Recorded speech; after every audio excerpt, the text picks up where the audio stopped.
Hello everyone, this is my first mini vlog and today I am going back to hostel. He is my brother. He is going to drop me till station and I am feeling somewhere sad to leave my home. My brother is buying ticket, then I have traveled in train, then I have traveled in bus, then in auto, and finally I am at my college after a lot of struggle. After that I have went back to my hostel room and organized my bed, and I have completed my journal because ma'am will be going to check our journal today. So here I am completing it.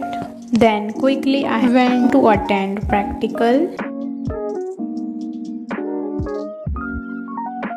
After that we have done with our lunch, then gone back to classroom, attended lectures and completed notes in free lectures. The artist of our class, the cloud is in the sky, looks great.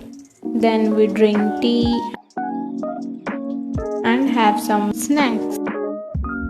Then went back to hostel room and done some resting and I prayed namaz. After that we went to mess to have a dinner. After that we have done with walking. And here my day is completed. Don't forget to like the video and comment your suggestion.